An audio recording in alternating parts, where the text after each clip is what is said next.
নমস্কার বন্ধুরা, কিভাবে ঘরে বসে দোকানের মতো ঘি তৈরি করা যায় দেখুন আপনারা। আমি এখানে 1 কেজি দুধ নিয়েছি। এখন এটাকে ফ্রিজে 2 দিন 3 দিন রেখে দিতে হবে। তারপর এই দেখুন এইভাবে মাখন উঠবে। এইবার রেখে দিতে হবে। আমার 2 দিনের এই মাখন উঠেছে। এখন এটাকে আমি এইভাবে ঢেলে তারপর জাল দিয়ে নেব।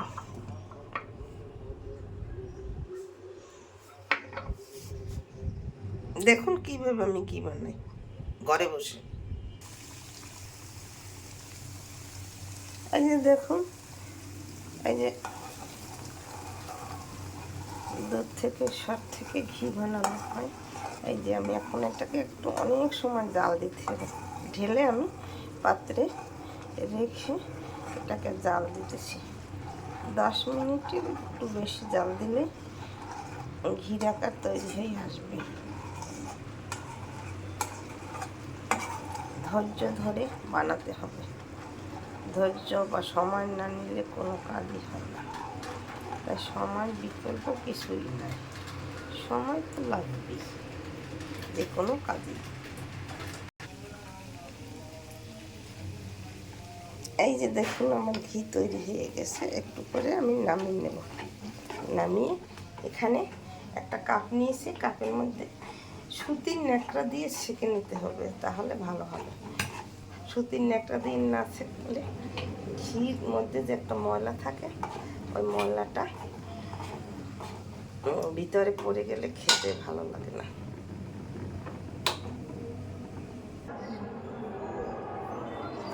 এই যে আমি একটু ঠান্ডা করে নিয়েছি। ঠান্ডা না করলে এটা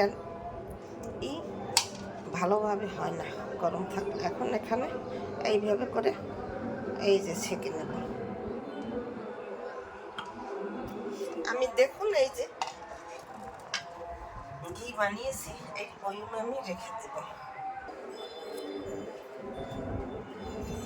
এই যে দেখুন আমার 1.5 কাপে 1 কাপ, আধা কাপ ঘি হয়েছে। এরকম 2 দিন বানালেই আমার বয়ম ভরে যাবে।